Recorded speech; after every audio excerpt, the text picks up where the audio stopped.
போனே இல்லாத ஒரு மனுஷனை நினைச்சு பாருங்க. ஷேப்பே இல்லாத ஒரு மனிதன், வெறும் மசில்ஸ், ஒரு உருண்டை. அப்போ ஒரு முக்கியமான வேலை போன் ஷேப்பை கொடுக்கறது. ஆரோக்கியமான மனிதன் அப்படிங்கிறோம். ஆரோக்கியமான மனிதன்னா அவனுடைய உறுப்புகள் எல்லாம் ஆரோக்கியமாக இருந்தா.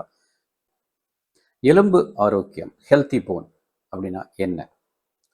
இது அப்படியே நம்ம ஹார்ட்டோட கம்பேர் பண்ணுவோம். ஹார்ட், ஹெல்த்தி ஹார்ட், ஆரோக்கியமான இதயம். அதை டெஸ்ட் பண்ணுறதுக்கு பல பரிசோதனைகளை செய்கிறோம்.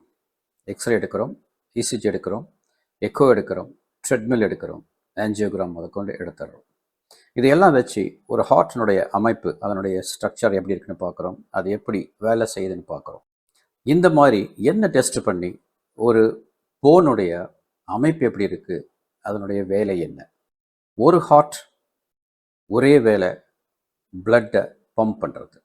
பட் எலும்பு எடுத்துட்டிங்க அப்படின்னா பல இடங்களில் பல ஷேப்பில் இருக்கிற போன். ஒவ்வொரு போனுக்கும் அப்போ ஒவ்வொரு வேலை இருக்கா? இது எல்லா போனையும் நம்ம டெஸ்ட் பண்ண முடியுமா?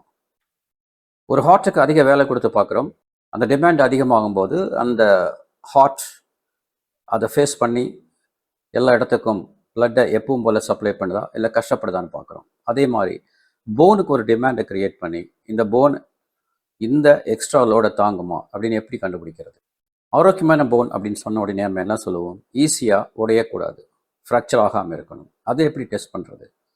போனை அடித்து உடையுதா இல்லையான்னு பார்க்க முடியுமா? போன் ஸ்ட்ராங்காக இருக்குது அப்படின்னு சொல்கிறோம். ஒரு போன் ஸ்ட்ராங்காக இல்லையா அப்படிங்கிறத எப்படி கண்டுபிடிக்க முடியும்? போனுடைய உண்மையான அமைப்பு என்ன? போனுடைய வேலை என்ன? இது ரெண்டுமே நமக்கு இன்னும் கிளியர் கிடையாது.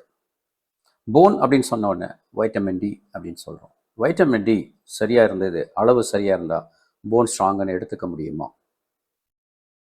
வைட்டமின் டி நேரடியாக போனில் போய் சேர்ந்து போனுக்கு ஸ்ட்ரென்த்தை கொடுக்குதா? அப்படி இல்லை அப்படின்னா அப்போது வைட்டமின் டிக்கும் இந்த போனுக்கும் என்ன சம்பந்தம்? இந்த விஷயங்கள் எதுவுமே நமக்கு முழுசாக தெரியறதில்ல.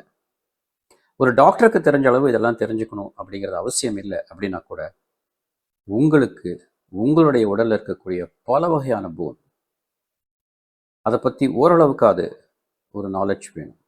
அதை பற்றி தெரிஞ்சுக்கலாமா? இந்த லிங்கை கிளிக் பண்ணுங்க, இந்த வீடியோவை ஃபாலோ பண்ணுங்க. ஸ்டெப் பை ஸ்டெப் ஒவ்வொன்றா போகலாம். அமைப்பு என்ன, வேலை என்ன? அமைப்பு மாறினா வேலை மாறுமா? என்ன சம்பந்தம் இது அமைப்புக்கும் இது வேலைக்கும்? எல்லாமே தெரிஞ்சுக்கணும்.